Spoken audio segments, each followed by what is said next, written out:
Okay, so for how many years the Republican Party had, when it started, it stayed predominantly, blacks were leaning more Republican for what period of time? And then where did it start to change? Absolutely. You have multiple changes. From its inception, again, I'll focus on Texas because that's the history I'm focused on the Sure. most.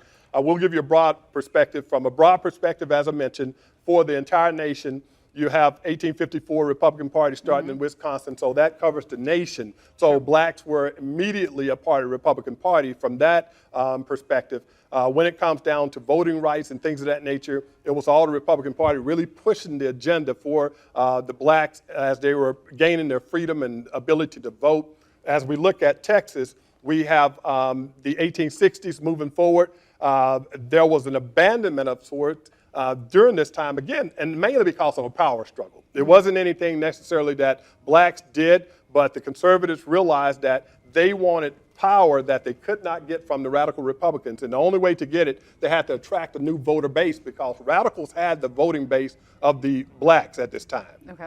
But the conservative Republicans didn't, so they went after the liberal Democrats. And in doing so, that caused another problem. You would see blacks during this time felt like they didn't have a place to belong. And at this point, white Democrats during this time, Southern Democrats said, we will take you.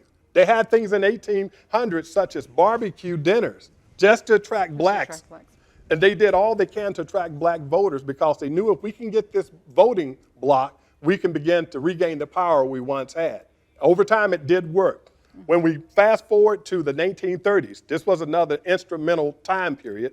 During the 1930s, we had Franklin D. Roosevelt, and people were suffering as a whole with the Great Depression, black people included.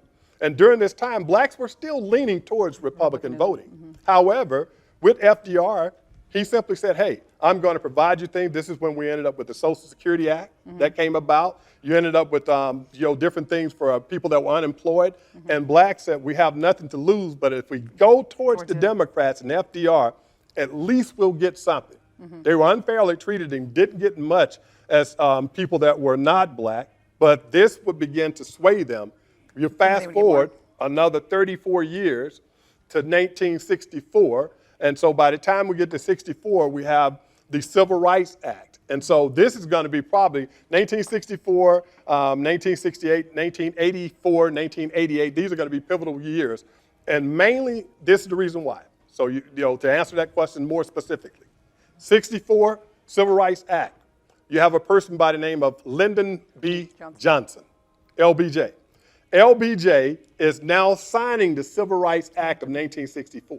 For black people, this is extremely important because it's that we have arrived moment. They finally hear our voice and our cry moment. So he signs this legislation. He has a photo with Martin Luther King. This sends shockwaves through the nation, and it also takes those Republican voters that were black, that were on the fence, and starts to push them further towards the left. So what happens at this point, that's why the history is so important. Most people don't know that in 1956, Lyndon B. Johnson was then Senator Lyndon B. Johnson, and he voted against the Civil Rights Act of 1956. And because he voted against it, by the time it got to the states, they were able to change their constitution and tear it apart where it was rendered useless. That's why we needed the Act of 1964.